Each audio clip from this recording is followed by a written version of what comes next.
Hey everyone and welcome. Well, Johnny Rotten, as you may have seen in yesterday's video, was nailing it on LBC. Now, it is quite a long interview, so I split it up. The core is rotten, and I can behold the tide.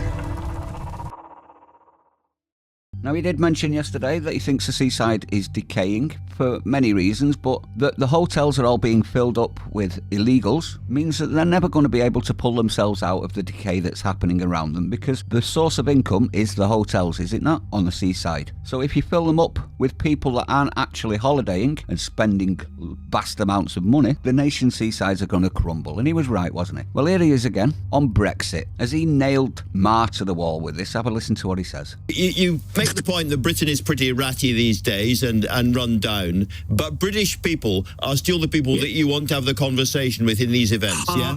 Heart and soul, and obviously always working class people, because that's what I come from. And when you go to towns like Middlesbrough and Sunderland and you see what the EU has done to them, it's quite awful. They've turned them into IKEA shopping centres, where the local communities have been completely dissipated. I don't want to get too much into the politics of all of this, John, but I can remember you were a big Brexit supporter at the time. You said the working classes have voted for it. I'm a member of the working I don't want to get into politics about this, John, obviously, but let's talk politics. classes. I'm with them.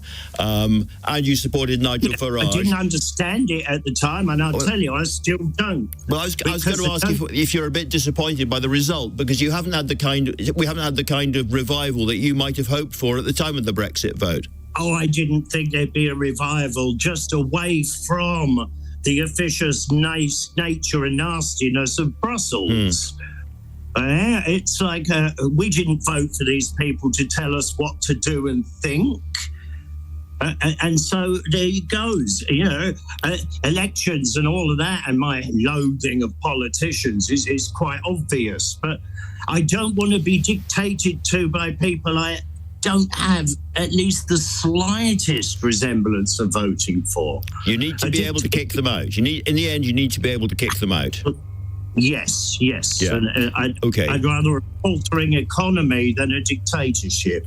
And this is the big thing that they don't seem to understand. When we voted for Brexit, we didn't care, did we, everyone? That it might be a hit economically. We didn't give a toss. All we wanted was the ability to say to them, we're not listening to you anymore. We're going to do things our way. Okay. I'd rather a faltering economy than a dictatorship.